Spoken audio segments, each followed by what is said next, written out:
alkoholi, uni, palautuminen, stressihallinta, aikaansaaminen, alkoholin rooli, varsinkin nyt näillä alueilla, niin yksi iso juttu ensimmäiseksi on se määrä ja toiseksi on se laatu. Millaista alkoholia?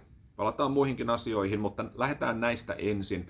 Eli alkoholia usein käytetään niin kuin joko palautumiseen, semmoiseen rentoutumiseen, tai sitten se on niin kuin ruokajuomana siinä. Jos puhutaan niin kuin fiksusta alkoholin käytöstä, kaikki tietää, mikä on ihan niin kuin alkoholin väärinkäyttöä, me ei tarvitse siihen tässä mennä. Mutta jos me käytetään alkoholia, sanotaanko niin kuin arkena, että nyt ei puhuta semmoisesta viikonloppu- tai juhlakäytöstä, niin ensimmäinen asia on miettiä, että millaisen määrän mun maksa pystyy polttamaan ilman, että sieltä tulee häiriö muun muassa mun proteiinisynteesille, sitä kautta ihan mun normaalille kehon toiminnalle ja palautumiselle, niin nyrkkisääntönä voidaan sanoa, että miehet 2 annosta, naiset 1 annos. Sen verran se pystyy polttamaan. Eli annos on niin kuin just se 4 senttiä terävää tai 12 senttiä viiniä tai 1 olut tai siideri tai niin päin pois. Niin nämä määrät on semmosia, mitkä periaatteessa, mutta nämä on tosi yksilöllisiä, ne vaihtelee, nämä on vaan tommosia nyrkkisääntöjä, mutta päästään jostain liikkeelle. Melkein ehkä tärkeimpänä asiana mä pitäisin sitten laatua, eli millaista alkoholia, eli mitä sen alkoholin kanssa sitten tulee.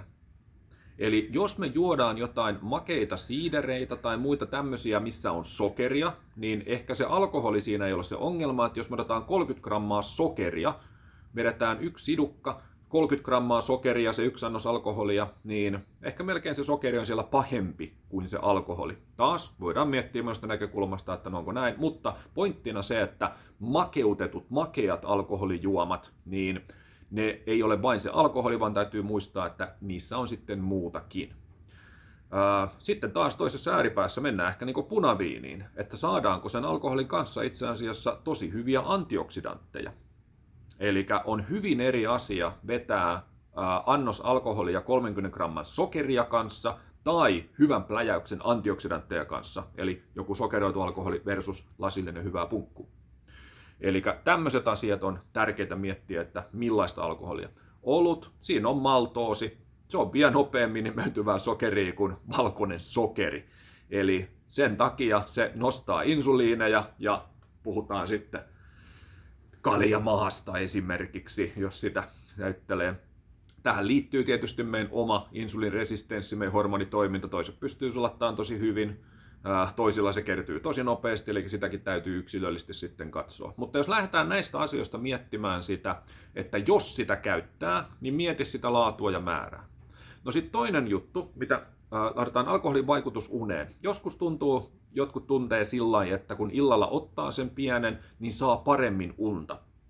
Mutta jos sä mittailet sitä unen laatua, eli vaikka nukkuis, niin se ei tarkoita, että siellä olisi syvää unta tai siellä olisi REM-unta. Alkoholi heikentää unta, halus tai ei. Sanot, ei se mulla tunnu. Voi olla, mutta jos rupeat mittaamaan sitä, taas voi olla joitain yksilöitä, joilla 1-2 annosta ei vaikuta, koska niillä on muut asiat sitten korvaamassa hyvin positiivisesti sitä, mutta todennäköisesti se ei ole sillä tavalla, vaan ylivoimaisesti suurimmalla osalla alkoholi heikentää unen laatua. Se vähentää REM-unta, vähentää myös mahdollisesti syvää unta, eli heikentää sen unen palauttavaa vaikutusta.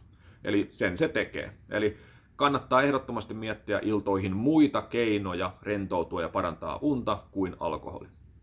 No sitten juhlat, missä tulee käytettyä tai tolla tavalla, niin ensimmäinen asia on taas miettiä näitä, että mitä juo, eli mitä sen alkoholin kanssa tulee. Ja sitten toinen asia on se, että valmistautuu tämmöiseen alkoholipitoiseen juhlaan tai muuhun tapahtumaan vähän niin kuin urheilusuoritukseen. Se on rankkaa keholle.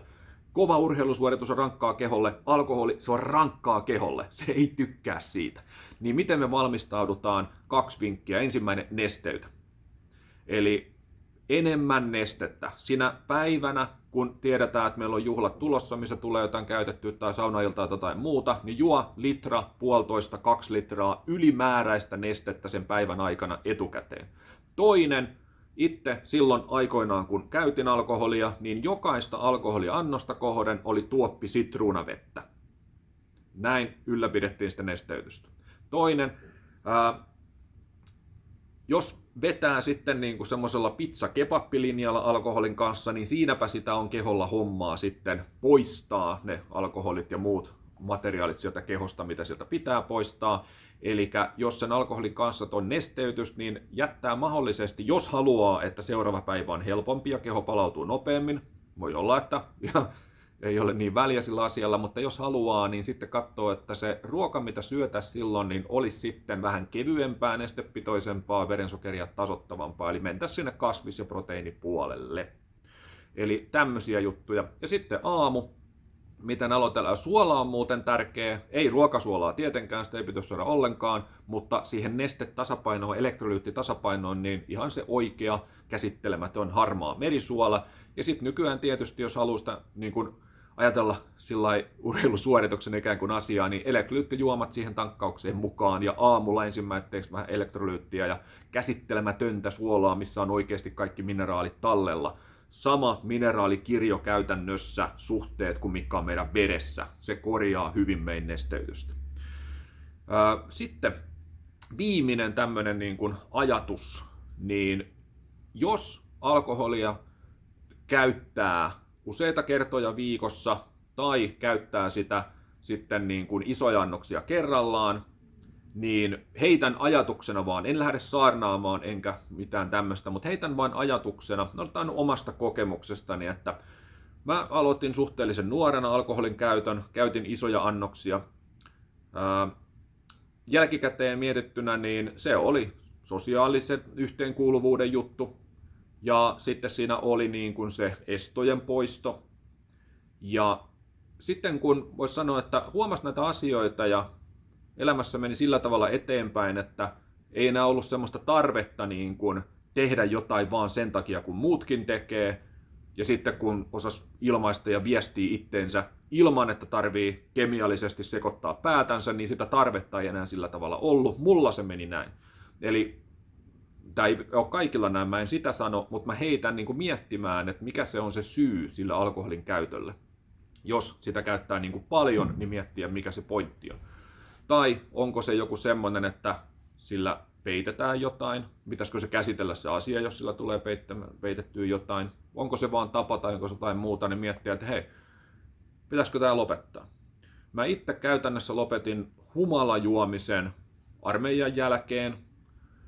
Siinä oli sellainen, niin kuin, siinä tuli tilanne, että ei enää oikein ollut sitten se juttu. Ja tuossa 30-vuotiaana lopetin käytännössä alkoholin kokonaan, koska hyvä vireys, hyvä terveys, energisyys, fyysinen suorituskyky, psyykkinen suorituskyky, niin mä koin, että hei, nämä on paljon mukavampia.